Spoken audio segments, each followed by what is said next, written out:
आज जो प्रश्न है वो ये है कि सेलों के समांतर क्रम समायोजन या संयोजन से आप क्या समझते हैं? से आप क्या समझते हैं? इसके लिए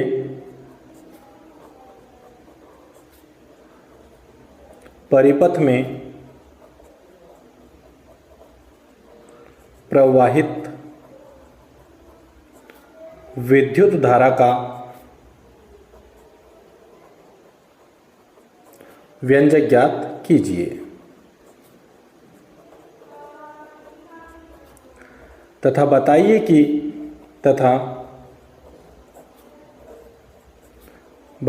कि यह समायोजन या यह संयोजन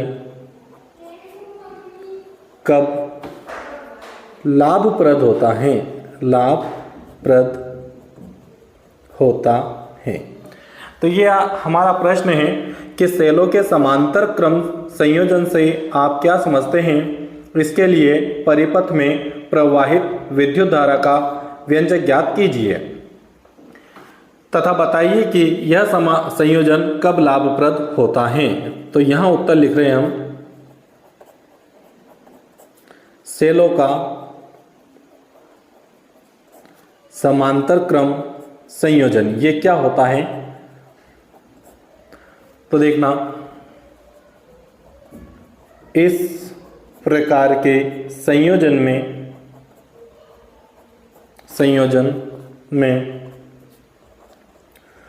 प्रत्येक सेल के धन सिरे को बिंदु ए से तथा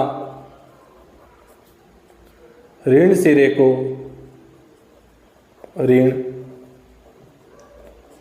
को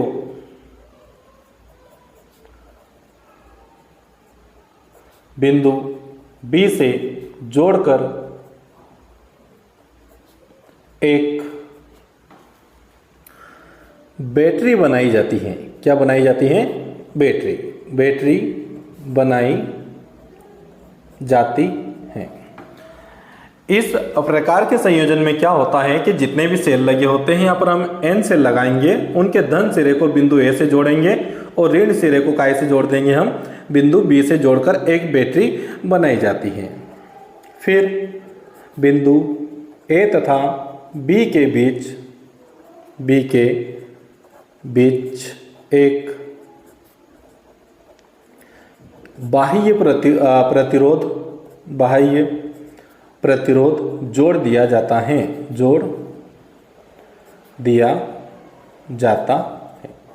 ठीक है। तो यहाँ पर क्या है कि जो संयोजन होगा, इसमें जितने भी सेल लगाएंगे, इनके धन सिरे को तो बिंदु ए से जोड़ना है तथा ऋण सिरे को बिंदु बी से जोड़कर बिंदु ए और बी के बीच में क्या जोड़ना है? एक बाह्य प्रतिरोध जोड़ दिया जाता है। तो ये जो संयोजन बना है, ये बना है सेलों का समांतर क्रम संयोजन। का चित्र बना लेते हैं हम। यहाँ पर n सेलों को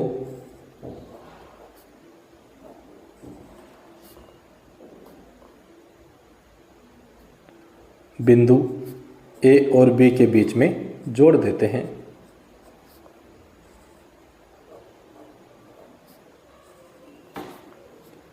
ये बिंदु ए बना लेते हैं यहाँ पर हम।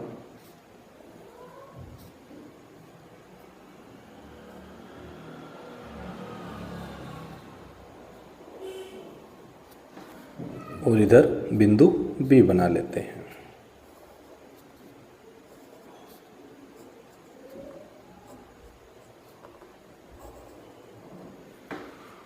ये हमने यहाँ पर n सेल देखिए बीच में डैश डैश लगा दिया, मतलब n सेल है यहाँ पर। ये बिंदु A और ये बिंदु B, दो बिंदु के बीच में हमने जोड़ दिया है। बिंदु A और B के बीच में क्या जोड़ना है? तो एक बाह्य प्रतिरोध कैपिटल R जोड़ देते हैं। ये धारा के लिए हम क्या कर रहे हैं यहाँ पर, अब व्यंजक कर रहे हैं, धारा के लिए व्यंजक। तो यहाँ देखिए आप, माना n सेलों को बिंदु A तथा B के बीच में समांतर क्रम में जोड़कर एक बैटरी बनाई गई है। प्रत्येक सेल का विद्युत वाहक बल E है तथा आंतरिक प्रतिरोध कैपिटल R है। सभी जितने भी सेल लगे हैं उनका विद्युत वाहक बल तो E रखा है हमने, और आंतरिक प्रतिरोध कितना है, R है। अब ये सेल का जो है धन सिरा है, ये ऋण सिरा है, इधर वाला प्लस है और ये माइनस है, इधर वाला ये प्लस है और ये माइनस है। तो हमने क्या किया, जितने भी सेल है उनके धन सिरे को तो बिंदु A से जोड़ा है और ऋण सिरे को काय से जोड़ दिया है, बिंदु B से। अब इन सभी सेल से विद्युत धारा देखिए प्लस सिरे से निकलेगी, तो ये बिंदु A से होती हुई बाह्य प्रतिरोध R से होती हुई कहाँ पहुंच जाएगी, वापस B पर पहुंच जाएगी। माना n सेलों को बिंदु A तथा B के बीच कौन से क्रम में जोड़ा है हमने, समांतर क्रम में। समांतर क्रम में जोड़कर एक बैटरी बनाई गई है। क्या बनाई गई है, बैटरी बनाई गई है। बिंदु A तथा B के बीच एक क्या जोड़ दिया गया है, तो एक बाह्य प्रतिरोध कैपिटल R जोड़ा गया है। तो देखिए, तो बैटरी की बात करें हम, बैटरी का कुल विद्युत वाहक बल, बैटरी का कुल V से विद्युत वाहक बल टोटल हो जाएगा कितना, E। क्योंकि समांतर क्रम में जुड़ा है तो यहाँ पर विभव यानी विभवांतर यानी विद्युत वाहक बल समान रहेगा, ठीक है। तथा बैटरी का कुल आंतरिक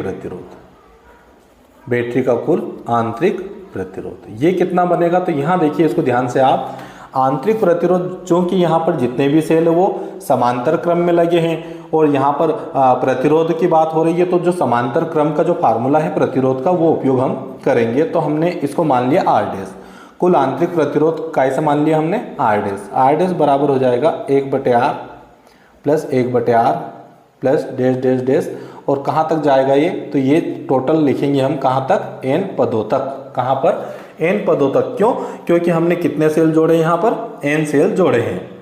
तो ये जो समांतर क्रम का फार्मूला है प्रतिरोध का यहाँ पर, उसका उपयोग करते हुए हम यहाँ पर बैटरी का कुल क्या निकालेंगे, अब आंतरिक प्रतिरोध। तो यहाँ पर देखिए इसको हल करेंगे, 1/R डैश बराबर, देखिए कहाँ तक पहुँच रहा है ये, n पदों तक। तो ऊपर तो आ जाएगा n बटे में क्या, r, पूरे एलसीएम लेंगे हम तो n बटे क्या बनेगा, r बनेगा। अर्थात r डैश यानी r डैश का व्युत्क्रम किया हमने, r डैश को ऊपर ले गए तो यहाँ से r भी ऊपर चला जाएगा और बटे में कौन आ जाएगा, n। तो r डैश बराबर हो जाएगा r बटे कितना, n हो जाएगा। अब इसके बाद में देखिए, ये तो हमने निकाला बैटरी का कुल आंतरिक प्रतिरोध। अब निकालेंगे हम परिपथ का कुल प्रतिरोध। तो परिपथ का कुल प्रतिरोध, टोटल प्रतिरोध निकालते हम। कुल प्रतिरोध तो देखिए यहाँ पर आंतरिक प्रतिरोध प्लस बाह्य प्रतिरोध, तो बाह्य प्रतिरोध है हमारे पास R और आंतरिक प्रतिरोध है हमारे पास R डैश, ठीक है। ये यहाँ पर है R डैश और ये बाह्य जो है ये इतना है R और ये R डैश। ये टोटल हो जाएगा परिपथ का कुल प्रतिरोध। तो यहाँ पर देखिए टोटल प्रतिरोध हो जाएगा हमारे पास में, अब R डैश का मान रख देते हैं हम, तो R प्लस R डैश का मान है हमारे पास में कितना, तो R डैश का मान है हमारे पास में R बटे N। तो यहाँ पर हम R बटे N रखेंगे, R बटे N। इसका हम एलसीएम करेंगे तो N का गुणा काय में होगा, R में। तो यहाँ पर हो जाएगा NR प्लस कितना R, पूरे के बटे में कितना N। तो ये तो आ गया परिपथ का क्या, कुल प्रतिरोध, कुल प्रतिरोध। अब देखिए, यदि परिपथ में प्रवाहित विद्युत धारा कैपिटल आई है, तो धारा कितनी है, कैपिटल आई है, तो कैपिटल आई बराबर होता है कुल विद्युत वाहक बल बटे में होता है कुल प्रतिरोध। कुल विद्युत वाहक बल बटे क्या होता है, कुल प्रतिरोध होता है यहाँ पर। तो I बराबर कुल विद्युत वाहक बल हमारे पास कितना है, तो यहाँ देखिए हमने पहले ही निकाल रखा है कितना, E, ठीक है। तो कुल विद्युत वाहक बल है हमारे पास कितना, E बटे में कुल प्रतिरोध है हमारे पास ये रहा यहाँ पर NR प्लस R, और पूरे के बटे में कितना है N। ये N जो है कहाँ चला जाएगा, ऊपर चला जाएगा यहाँ पर।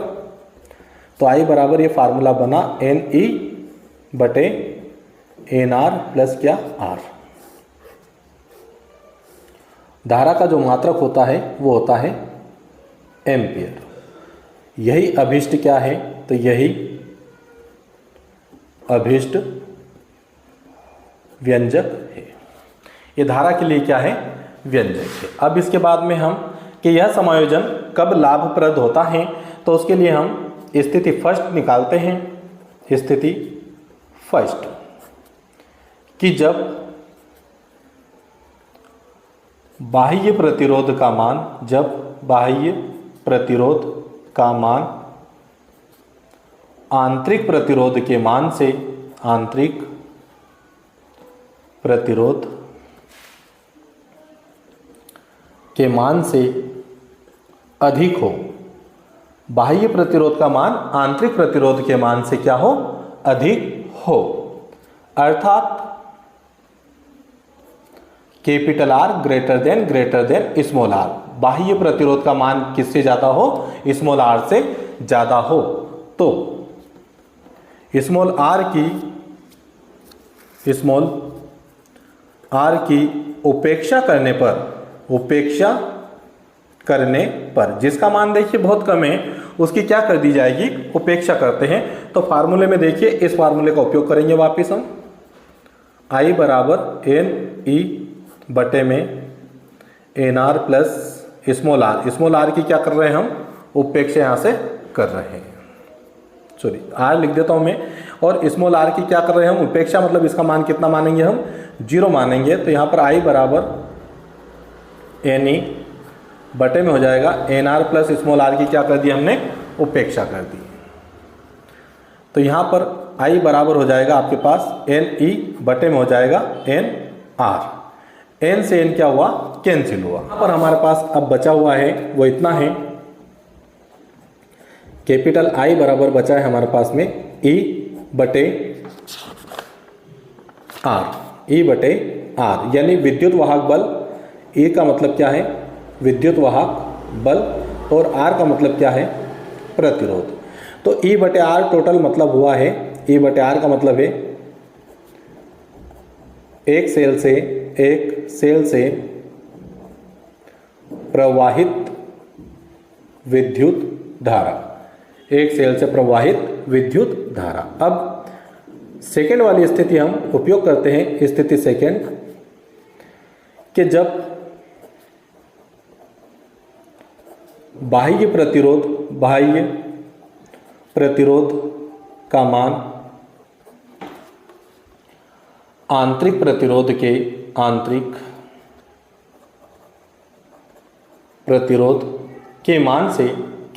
मान से क्या हो, कम हो, तो जब बाह्य प्रतिरोध का मान आंतरिक प्रतिरोध के मान से क्या हो, कम हो, तो अर्थात यहाँ पर यह बोला जा रहा है कि अर्थात capital R less than small r, यानी कैपिटल R का मान बहुत कम है, कैसे, स्मॉल r से।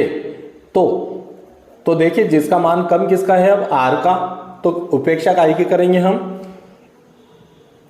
कैपिटल R की। तो कैपिटल R की क्या करने पर, यहां पर उपेक्षा करने पर, उपेक्षा करते हैं हम, तो देखिए फार्मूला है हमारे पास आई बराबर, फार्मूला लिखा है हमारे पास में, कितना है n R plus small r बटे एन, सॉरी ये यहाँ पर है एन ई बटे n R plus r. Formula है हमारे पास में एन ई बटे n R plus small r. इसमें उपेक्षा करना है हमें आर की, तो आर बराबर कितना रखना है 0 रखना है। तो आई बराबर एन ई बटे में एन इंटू 0 प्लस कितना आर, ये तो टोटल क्या हो चुका है 0 हो चुका है। तो आई बराबर एन ई बटे में कितना बचा आर बचा। तो आई बराबर एन गुणित ई बटे आर बचा, और ई बटे आर को हम बोलते हैं वापस क्या, यानी ई बटे आर किसके इक्वल होता है, तो ये इक्वल होता है एक सेल से प्रवाहित विद्युत धारा के बराबर, विद्युत धारा। ठीक है, तो अब देखिए ये समायोजन कब लाभप्रद हुआ, तो हमने यहां पर पहली कंडीशन निकाली, तो इसमें आया हमारे पास आई बराबर एक सेल से प्रवाहित विद्युत धारा।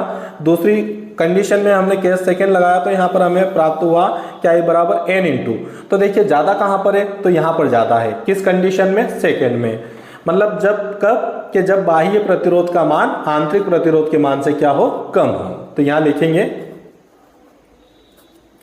ऐसा लिखेंगे, अर्थात स्थिति फर्स्ट व सेकंड से स्पष्ट है कि जब बाह्य प्रतिरोध का मान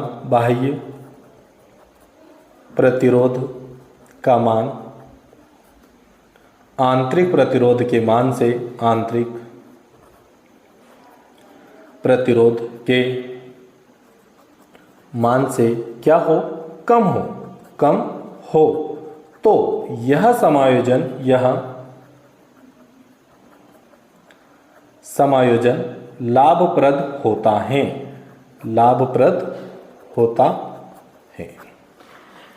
तो दोस्तों डेरिवेशन आपको समझ में आया है तो मेरे चैनल को आप सब्सक्राइब करें और मेरे वीडियो को लाइक करना ना भूलें।